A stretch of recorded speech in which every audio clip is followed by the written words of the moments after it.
Welcome to learn shorthand typing with Vikas sir. Students, आपके जो बच्चे एसएससी के एग्ज़ाम में सिलेक्शन नहीं ले पाए हैं उनके लिए काफ़ी अपॉर्चुनिटी आ रही है आपकी 2024 के फर्स्ट मंथ में ही।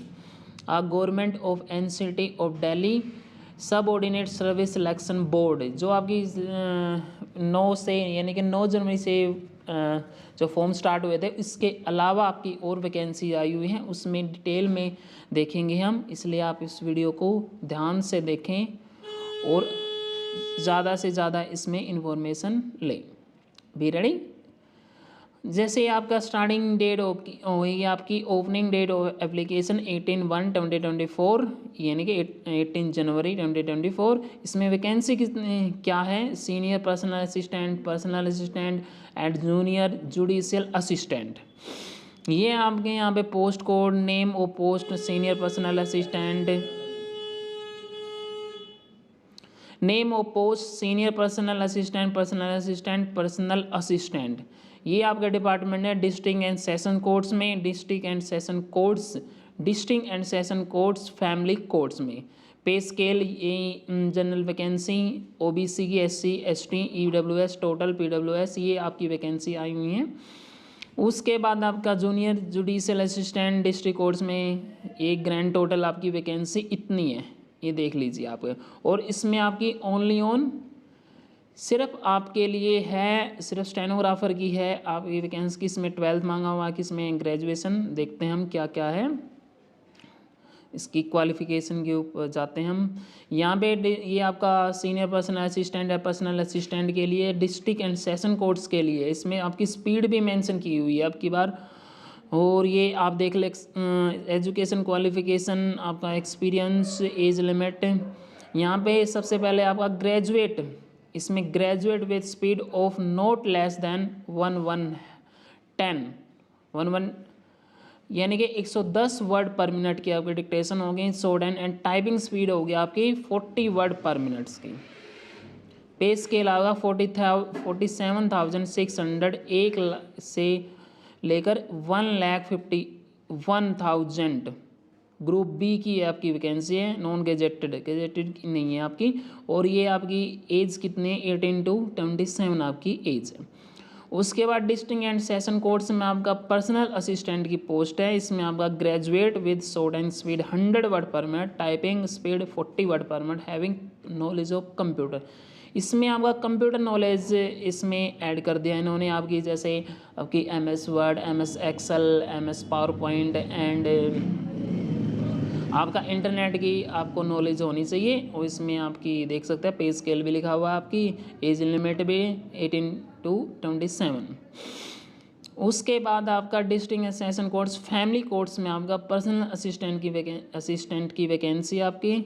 इसमें आपकी ग्रेजुएट, इसमें 100 वर्ड पर मिनट की स्पीड है। इसमें आपको इंग्लिश की है, इसमें ये नहीं दिया हुआ कि इंग्लिश की या हिंदी की है, आप इसको देख सकते हो नीचे जाके। और इसमें भी आपकी एज 27 है। और उसके बाद आपका डिस्ट्रिक्ट एंड सेशन कोर्ट्स में जूनियर जुडिशियल असिस्टेंट की वैकेंसी है। ग्रेजुएट विद टाइपिंग स्पीड होनी चाहिए नॉट लेस दैन, इसमें ओनली ऑन टाइपिंग स्पीड मांगी हुई है 40 वर्ड पर मिनट्स की, यानी कि आपको सिर्फ कंप्यूटर की टाइपिंग का ही टेस्ट देना है आपका। और उसके बाद नेक्स्ट देते हैं 18 to 27 इसकी एज है।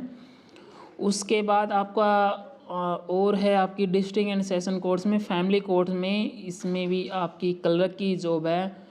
ग्रेजुएट है, इसमें टाइपिंग की स्पीड है इसमें, और एज भी वे सेम ही है। और ये आपका इसमें आप देख सकते हैं, इसमें जो कैटेगरी वैकेंसी रिजर्वेशन है जो यहाँ पे आप देख सकते हैं।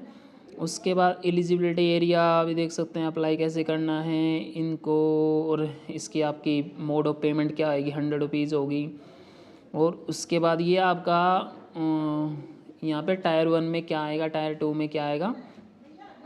Multiple question shall be taken on short listing candidate, the number of candidates to be called descriptive examination 25 times of vacancy advertise. ये आपका देख सकते हैं डिस्क्रिप्टिव में, टायर 3 में, टायर 4 में क्या क्या यूज होएगा। उसके बाद ये आपका सीनियर पर्सनल असिस्टेंट के लिए फर्स्ट टायर में आपका 90 वर्ड पर मिनट। डिस्क्रिप्टिव होएगा, टेस्ट इंग्लिश लैंग्वेज में होगा डिस्क्रिप्टिव। टायर 3 में आपका शॉर्ट हैंड होगा। टायर 4 में आपका marks 10 to be conducted and final merit list to be prepared by the district court itself. यानी कि डिस्ट्रिक्ट कोर्ट ही फाइनल मेरिट को प्रिपेयर करेगी। यहाँ पे फर्स्ट में होगा आपका English comprehension, general knowledge and general intelligence, including current affair भी होगा इसमें। ये आपका मैथ नहीं है इसमें, अब की बार मैथ तो बिल्कुल भी नहीं है यहाँ पे। और इसमें डिस्क्रिप्टिव टेस्ट होगा आपका एसे का, ग्रामर का एंड ट्रांसलेशन का। काफ़ी अच्छा अब की बार दिया है इन्होंने। एसे ओनली 25 यानी कि 250 वर्ड्स का, ग्रामर का, ट्रांसलेशन का। देख लीजिए आपको इंग्लिश कितनी इंपॉर्टेंस दे रखी है, ग्रामर, ट्रांसलेशन। टायर 3 में आपका passage of 5 words will be dictated, और शॉर्ट एंड में सिर्फ 550 वर्ड होंगे, सिर्फ 5 मिनट की डिक्टेशन होगी, यानी कि इसकी 100 की स्पीड होगी सिर्फ कंप्यूटर में। No extra time will be given in reading the passage के लिए आपको रीडिंग आपको टाइम नहीं दिया है जाएगा extra. Total number of mistake permissible would be 4% of the total words dictated. जो भी आपकी डिक्टेशन होगी सिर्फ 4% ही मिस्टेक अलाउड होगी, यानी कि 22। Each candidate will be given opportunity to appear in 2 short and dictation and transcription test. Best to the 2 will be considered and considered shortlisted candidate and interview। यानी कि इंटरव्यू के लिए बुलाया जाएगा जो आपका फर्स्ट में सेकंड में अपीयर होगा। उसके बाद पर्सनल असिस्टेंट के लिए, ये आपका फैमिली कोर्ट्स के लिए आपकी वही आपका 90 मार्क्स का। उसके बाद टोटल ये आपका एसे, ग्रामर, ट्रांसलेशन, और टायर 3 में आपका यही आपका सेम ही है आपका। इसके बाद जूनियर जुडिशियल असिस्टेंट के लिए आपका 120 मार्क्स का होगा। इसमें भी आपकी मैथ्स नहीं है। टायर 2 में 100 मार्क्स के क्वेश्चन आइटम होंगे, आपकी टाइपिंग टेस्ट होगी, और फिर उसके लिए आपका इंटरव्यू होगा। उसमें ऐसे ग्रामर की बार तो skill test will be qualify nature, skill test होगा qualify nature.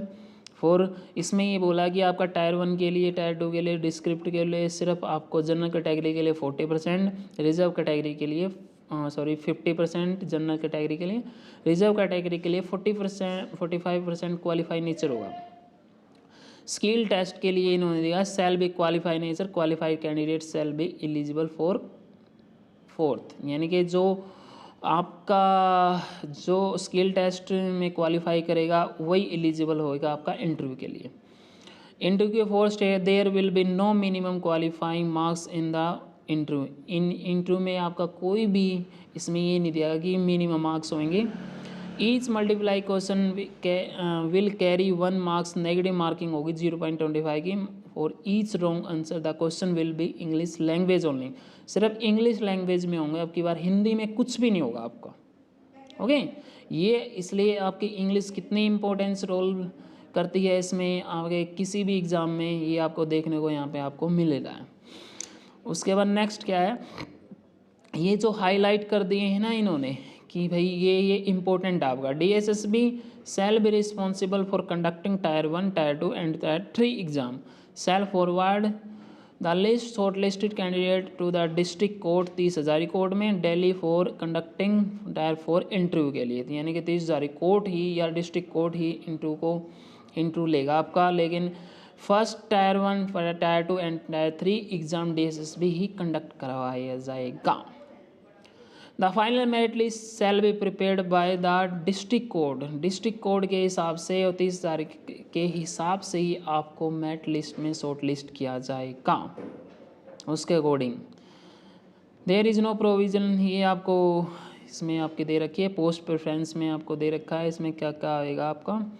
Mode of selection ये हमने आपको बता ही दिया है, इसलिए आप देख लीजिए, ये आप रीडिंग कर सकते हैं अपनी नॉलेज के लिए। इसमें क्या क्या और इसमें इंक्लूड किया गया है रेज इम्पोर्टेंट इंस्ट्रक्शन को कैंडिडेट्स के लिए। देखो आपकी अब की बार मैथ्स नहीं है, जो भी स्टूडेंट्स जैसे SSC का पैटर्न है, लेकिन इन्होंने ऐसे भी दे दिया इन्होंने इसमें, इसलिए आप अपनी इंग्लिश को बिल्कुल अच्छे से प्रिपेयर करें। टोटल आपका इंग्लिश पे ही डिपेंड करेगा ये, जिसकी इंग्लिश अच्छी है, स्टूडेंट अच्छी है, उसी पे ही बच्चा सिलेक्शन ले पाएगा।